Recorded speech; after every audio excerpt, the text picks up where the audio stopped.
What's up, everybody? It's Alexander Talabai here, and today we're diving deep into the world of financial advice. Now, I know what you're thinking. Financial advisors? Are they really worth it? Can't I just manage my own money? And that's a valid question. The truth is, there are both pros and cons to hiring a financial advisor, and what works for one person might not work for another. In this video, we're going to break down everything you need to know to make the best decision for your unique financial situation. First and foremost, let's talk about expertise. Certified financial advisors are trained professionals who eat, sleep, and breathe finance.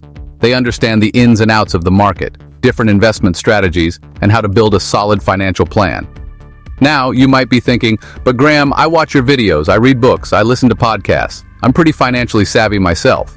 And that's great, but even if you're comfortable managing your own money, a financial advisor can offer a second opinion, help you navigate complex financial situations, and make sure you're on track to reach your goals. Think of it like having a personal trainer for your finances. They're there to guide you, push you, and keep you accountable. Speaking of goals, one of the biggest benefits of working with a financial advisor is their ability to help you define and achieve your financial dreams. Whether it's retiring early, buying your dream home, or saving for your kids' education, an advisor will sit down with you, understand your aspirations, and create a personalized roadmap to get you there. They'll factor in things like inflation, taxes, and long-term growth to make sure your plan is not only achievable, but also sets you up for long-term financial success. Remember, failing to plan is planning to fail, and having a solid financial plan in place is crucial for achieving your goals. Now let's be real. Managing your finances takes time. Time that you could be spending with your loved ones, pursuing your passions, or, watching more of my videos. Hiring a financial advisor frees up your time by taking care of the day-to-day management of your investments. They'll handle tasks like researching investment opportunities, rebalancing your portfolio, and adjusting your strategy as needed. This way, you can sit back, relax, and focus on what matters most to you without stressing about the nitty-gritty details of your portfolio. Chapter 4. Behavioral Management. Let's face it, we're all human, and humans are emotional beings. When it comes to investing, emotions can be your worst enemy. Think about it. How many times have you seen the market dip and felt that urge to sell everything before it all goes down the drain? That's your emotions talking, and more often than not, it leads to poor investment decisions. A financial advisor acts as your voice of reason, helping you stay disciplined and avoid making rash decisions based on fear or greed. They'll keep you focused on the long-term plan, even when the market gets bumpy, and prevent you from making costly mistakes. Chapter 5. Access to specialized tools and investments. Another advantage of working with a financial advisor is their access to specialized tools and investment opportunities that you might not have as an individual investor. They might have access to exclusive investment products, sophisticated financial planning software, or even private equity deals that aren't available to the public. This can be especially beneficial for high net worth individuals or those with complex financial situations who need access to a wider range of investment options. Now let's talk about the elephant in the room: costs.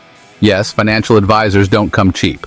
They typically charge fees based on a percentage of your assets under management, a flat fee, or an hourly rate. These fees can eat into your investment returns, especially if you have a smaller portfolio. It's important to carefully consider the fees an advisor charges and weigh them against the potential benefits they offer. Ask yourself, are the services they provide worth the cost? Remember, even a small difference in fees can add up to a significant amount over time. But hey, I get it. Not everyone wants or needs a financial advisor. The good news is, there are plenty of DIY investment tools available today that can help you manage your own money effectively. Robo-advisors, for example, offer automated, low-cost investment management based on your risk tolerance and financial goals. They're a great option for hands-off investors who want a simple and affordable way to grow their wealth. Chapter 8. Basic Financial Needs. If your financial situation is relatively straightforward, you might not need the help of a financial advisor at all. If you're mainly focused on saving for retirement through a 401k or IRA, there are plenty of low-cost index funds and ETFs that make it easy to invest on your own. These funds offer broad market exposure and can be a great way to build a diversified portfolio without the need for professional management. Chapter 9. Risk of bad advice. Here's the thing, guys. Not all financial advisors are created equal. Just like any profession, there are good ones and, well, not so good ones. Some advisors might prioritize their own commissions over your best interests, pushing you towards products or investments that earn them the highest fees, even if they're not the best fit for you. That's why it's absolutely crucial to do your research, ask the right questions, and make sure you're working with a reputable advisor who has your best interests at heart. Look for a fiduciary advisor. These advisors are legally obligated to put your needs first. Chapter 10. When you should consider a financial advisor. So, when does it make sense to hire a financial advisor? Well, if you have complex financial needs like managing a large investment portfolio, dealing with estate planning, or navigating a major life event like a divorce or inheritance, a financial advisor can be incredibly valuable. They can help you navigate these complexities, minimize your tax liability, and make sure your finances are structured in a way that aligns with your goals.